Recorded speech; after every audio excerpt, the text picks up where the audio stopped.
The sterile, chrome-plated kitchen hummed with a nervous energy. Every gleam of stainless steel seemed to reflect the oppressive aura emanating from Chef Antoine Dubois, a culinary titan known as much for his Michelin stars as for his volcanic temper. New recruits, myself included, scurried like mice, desperate to avoid his gaze. I, however, was not new. My name is Vivienne Devereux, and before Vivienne Moreau commis chef, I was Vivienne Devereux, three-time winner of the Golden Ladle, a culinary innovator, and a woman haunted by a past Dubois had meticulously orchestrated. 5 years ago, Dubois had sabotaged my chances at a career-defining competition, a betrayal that cost me not just the win, but my reputation. He'd spread rumors, manipulated ingredients, and ultimately driven me from the culinary world I loved. Now, I was back. Disguised beneath a mousy brown wig and deliberately clumsy demeanor, I was infiltrating his empire, Le Fleur, not for revenge, but for justice, to expose the toxic culture of fear and intimidation he fostered, the very environment that allowed him to thrive on the crushed dreams of others. My first week was a carefully choreographed dance of incompetence. I burned sauces, mislabeled ingredients, and generally made myself a nuisance, all while observing Dubois. He was a master of psychological manipulation, a predator who thrived on the vulnerability of his staff. He publicly berated his sous chefs for minor infractions, fostering a climate of constant anxiety. I watched as talented young cooks, their passion dimmed by his relentless criticism, slowly lost their spark. One evening, after a particularly humiliating incident involving a dropped tray of delicate pastries, deliberately dropped, of course, Dubois singled me out. "Moreau," he sneered, his voice dripping with disdain, "you are an embarrassment. You possess the culinary skills of a garden slug. Perhaps you would be better suited to scrubbing floors." The other cooks averted their eyes, their silence a testament to Dubois' reign of terror. My hands clenched at my sides, resisting the urge to retort, to reveal my true identity, and expose his cruelty. But I held my tongue. My plan was more intricate, more satisfying than a simple outburst. The following day, a memo was posted. Dubois was hosting a private dinner for a notoriously difficult food critic, Madame Evangeline Dubois, no relation, but a woman whose opinion could make or break a restaurant. The theme, innovation. Each commis was tasked with creating a single amuse-bouche, a bite-sized explosion of flavor that would impress the discerning palate of Madame Dubois. The winner would have their creation featured on the restaurant's menu and receive a glowing recommendation from Dubois himself. The kitchen buzzed with frantic energy. The younger chefs, their eyes wide with hope, experimented with exotic ingredients and cutting-edge techniques. I, however, remained in my corner, seemingly oblivious to the competition. I pretended to struggle with a simple carrot, my movements slow and deliberate. Dubois watched me, a smirk playing on his lips. He clearly believed he had broken me. Later that evening, after everyone had left, I lingered in the kitchen. Under the dim glow of the overhead lights, I began to prepare my amuse-bouche. It wasn't flashy, nor did it rely on expensive ingredients. It was simple, elegant, and deeply personal, a dish inspired by my grandmother's garden, a reminder of the joy and passion that Dubois had tried to extinguish. It was a silent promise. I was not broken. I was waiting. Resumo temático. A. Profissional renomado A, disfarçado A, de iniciante, infiltra-se no ambiente de trabalho de A, líder tirânico A, para expor a cultura opressiva e, através de desafio aparentemente humilhante, demonstra sua superioridade, forçando o A líder a confrontar suas falhas e iniciar uma transformação. The next evening, the dining room of Le Fleur was transformed. Crispy white linens adorned the tables, and the air thrummed with anticipation. Madame Dubois, a woman whose face seemed permanently etched with disapproval, surveyed the room with glacial eyes. Chef Dubois, radiating false charm, led her to her seat with a flourish. I watched from the kitchen, my heart pounding a steady rhythm against my ribs. The other commis chefs, dressed in their pristine whites, nervously presented their creations. One offered a deconstructed escargot, another a foie gras mousse with a fig reduction. Madame Dubois tasted each offering with a perfunctory air, her expression never wavering. Dubois, standing beside her, puffed out his chest with each polite yet unenthusiastic murmur of approval. Then it was my turn. As I approached, Dubois' eyes narrowed. "Ah, Moreau," he said, his voice laced with mockery, "let us see what culinary accident you have concocted." He gestured dismissively with his hand. "Present your offering." I placed my amuse-bouche before Madame Dubois. It was a simple tartlet, filled with a delicate pea puree buffet, topped with a single perfectly seared scallop and a sprig of fresh mint. The colors were vibrant, the presentation understated. Madame Dubois raised a skeptical eyebrow. She took a small bite, her eyes closing for a moment. An eternity stretched between that first bite and her next. The kitchen held its breath. Even Dubois seemed momentarily stunned into silence. Finally, she opened her eyes, a flicker of something akin to surprise crossing her face. "Interesting," she said, her voice devoid of its usual frigidity. "Remarkably interesting." She took another bite, savoring each element. "The simplicity is deceptive. The flavors are harmonious, refreshing." She looked at me, her gaze piercing. "Explain." I met her gaze, my voice steady despite the tremor in my hands. "It is inspired by my grandmother's garden, madame. A celebration of simple, fresh ingredients, treated with respect." Dubois scoffed. "Respect? From Moreau, the woman who can't boil water without setting off the fire alarm?" Madame Dubois silenced him with a withering look. "Silence, Antoine. Let the girl speak." She turned back to me. "There is a story here, mademoiselle, a story of authenticity, something that is sorely lacking in many of the overly complicated dishes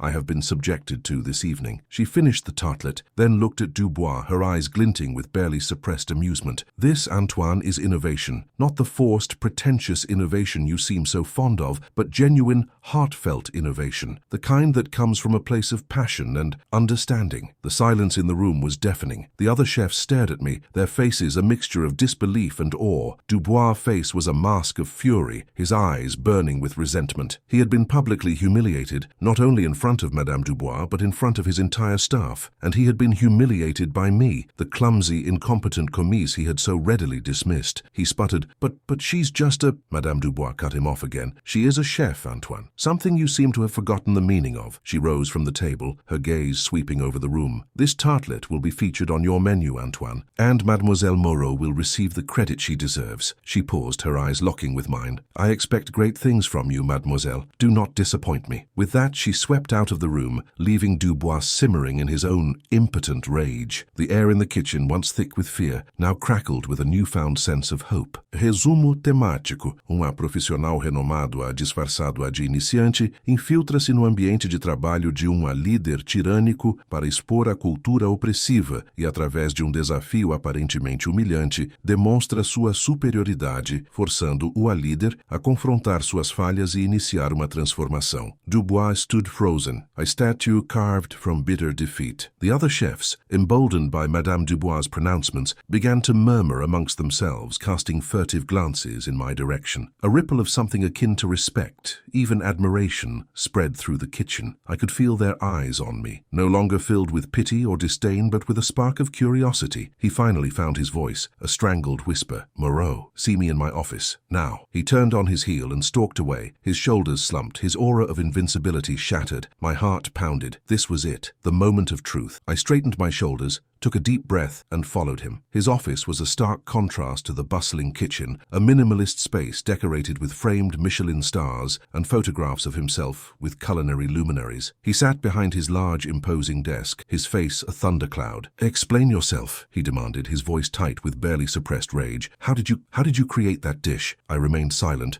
allowing the tension to build. He slammed his fist on the desk, making me jump. "Answer me, Moreau. Are you trying to make a fool of me?" "I simply followed the instructions, chef," I replied, my voice calm and measured. "I created an amuse-bouche that I believed would appeal to Madame Dubois' palate." "Don't play coy with me," he roared. "That dish, it was too refined, too knowing for someone with your supposed lack of skill. Who are you, really?" I paused, savoring the moment. This was the question I had been waiting for, the question that would unravel his carefully constructed facade. "My name is Vivienne Devereux," I said, my voice clear and strong. "And 5 years ago, you sabotaged my chances at the Golden Ladle competition." His face paled. He recoiled as if I had struck him. "Devereux? But that's impossible. I heard you left the culinary world." "You made sure I did," I said, my voice hardening. "You spread lies, you manipulated the ingredients, you ruined my reputation, you stole my dream." He stood up, his eyes wide with panic. I don't know what you're talking about." "Don't insult my intelligence, Dubois," I said, stepping closer to him. "I know exactly what you did, and I'm here to expose you." He tried to regain his composure, to rebuild the wall of arrogance he had so carefully constructed. "You have no proof," he sneered. "It's your word against mine." "I don't need proof," I said, a smile playing on my lips. "Madame Dubois saw through you. Your staff saw through through you. They know you're a fraud, a bully who thrives on the misery of others." His face contorted with fury. "Get out of my office," he hissed, "before I call security." "You can call security," I said, my voice unwavering. "But it won't change the truth. You're finished, Dubois. Your reign of terror is over." I turned and walked towards the door, pausing at the threshold. "By the way," I added, turning back to face him, "the secret ingredient in the tartlet, a pinch of your own arrogance. It added just the right amount of bitterness." I left him standing there, speechless, his empire crumbling around him. As I walked back into the kitchen, I saw the other chefs watching me, their faces filled with a mixture of fear and hope. They knew that something had shifted, that the balance of power had changed. The air was thick with anticipation. What would happen next? Would Dubois retaliate? Would he finally be held accountable for his actions? As I reached my station, I saw a small folded piece of paper lying on my cutting board. I picked it up and unfolded it. It was a note, written in shaky handwriting. "Thank you," it read, "for giving us hope." I smiled. My work had just begun. The real challenge was not just to expose Dubois, but to rebuild the toxic culture he had created, to create a kitchen where talent could flourish, where passion was celebrated, and where dreams were not crushed. Resumo temático. A profissional renomado A, disfarçado A de iniciante, infiltra-se no ambiente de trabalho de uma líder tirânico A para expor a cultura opressiva e, através de desafio aparentemente humilhante, demonstra sua superioridade, forçando o A líder a confrontar suas falhas e iniciar uma transformação. The note warmed me more than any Michelin star ever could. It was a testament to the quiet suffering endured by so many under Dubois' iron fist, and a beacon of hope that change was possible. I carefully tucked it into my apron pocket, a tangible reminder of why I was here. The following days were a strange mix of tension and anticipation. Dubois, while still present, was a shadow of his former self. He avoided eye contact, barked orders with less conviction, and seemed to shrink with each passing hour. The other chefs, sensing his weakness, began to assert themselves, questioning his decisions and offering their own ideas. The kitchen, once a silent battleground of fear, was slowly transforming into a place of collaboration and creativity. However, the reprieve was short-lived. One morning, Dubois announced a new competition, a culinary gauntlet designed to reassert his dominance and, undoubtedly, to humiliate me further. "This time," he declared, his voice regaining some of its former bite, "we will test not just creativity but skill. Each of you will prepare a classic dish, Escoffier's peach melba, perfectly executed. The slightest imperfection will be dealt with." He fixed me with a steely gaze. "Moreau, I expect you will be scrubbing floors by the end of the day." A collective groan rippled through the kitchen. Peach melba, a deceptively simple dish, was notoriously difficult to perfect. The peaches had to be poached to exactly the right consistency, the raspberry sauce flawlessly smooth, the vanilla ice cream perfectly churned. It was a test of precision, a showcase of fundamental technique. The younger chefs, already intimidated by the task, looked at me with a mixture of pity and morbid curiosity. They expected me to fail spectacularly, to confirm Dubois' assessment of my incompetence. But I saw this as an opportunity, a chance to demonstrate my mastery, not through innovation, but through flawless execution, to show them and Dubois that I was not just a flash in the pan, but a true culinary force. As the day wore on, the kitchen became a pressure cooker. The air was thick with the sweet aroma of peaches and raspberries, and the sound of knives chopping, whisks beating, and ice cream machines churning filled the air. I worked in silence, my movements precise and deliberate. I selected the ripest peaches, poached them in a delicate vanilla syrup, and prepared a raspberry sauce that shimmered with vibrant color. My vanilla ice cream was rich and creamy, the perfect complement to the sweet fruit. Dubois watched me from a distance, his eyes narrowed, a flicker of unease in his gaze. He couldn't understand how I, the supposed incompetent, could be executing the dish with such skill and confidence. He clearly expected me to falter, to make a mistake that would justify his contempt. As the deadline approached, the other chefs began to present their creations. Some were passable, others were disastrous. Peaches were overcooked, sauces were grainy, ice cream was icy. Dubois, his confidence slowly returning, delivered his critiques with his usual venom. Finally, it was my turn. I carefully arranged my peach melba on a delicate porcelain plate, the colors vibrant, the presentation elegant. I presented it to Dubois, my gaze unwavering. He examined it closely, searching for any imperfection. He tasted the peach,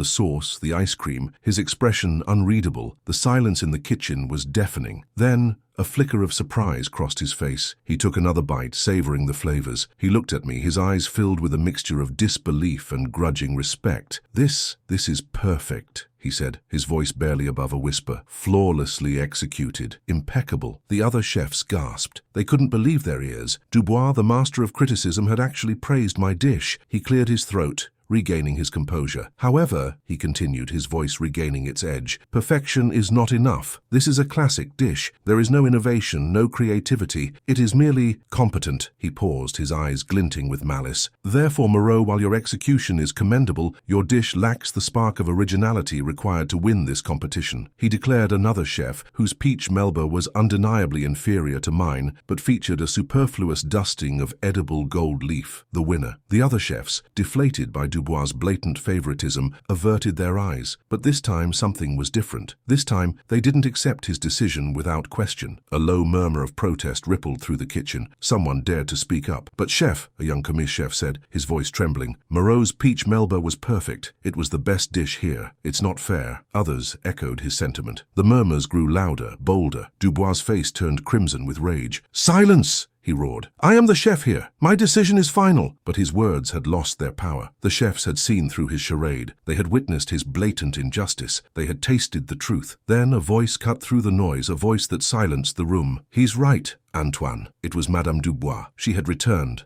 unannounced, and stood in the doorway, her face a mask of cold fury. It is not fair, she continued, her gaze fixed on Dubois. Mademoiselle Devereux's peach melba was not just competent, it was a masterpiece. It was a reminder of the true essence of French cuisine, of the importance of simplicity, elegance, and flawless technique, something you seem to have forgotten. She stepped into the kitchen, her presence commanding. She walked towards me, her eyes filled with a strange mix of pity and admiration. Mademoiselle Devereux, she said, her voice clear and strong, I apologize for my nephew's behavior. He has clearly lost his way. She turned to Dubois, her voice dripping with disdain. You are a disgrace, Antoine. You have tarnished the reputation of this restaurant, and you have betrayed the trust of your staff. She paused, her gaze sweeping over the room. Effective immediately, she announced. Antoine Dubois is no longer the chef of Le Fleur. Mademoiselle Devereux will be taking his place. The kitchen erupted in cheers. The chefs, finally free from Dubois' tyranny, celebrated their newfound liberation. Dubois stood frozen, his face a mask of utter devastation. His empire had crumbled, not with a bang, but with the quiet elegance of a perfectly executed peach melba.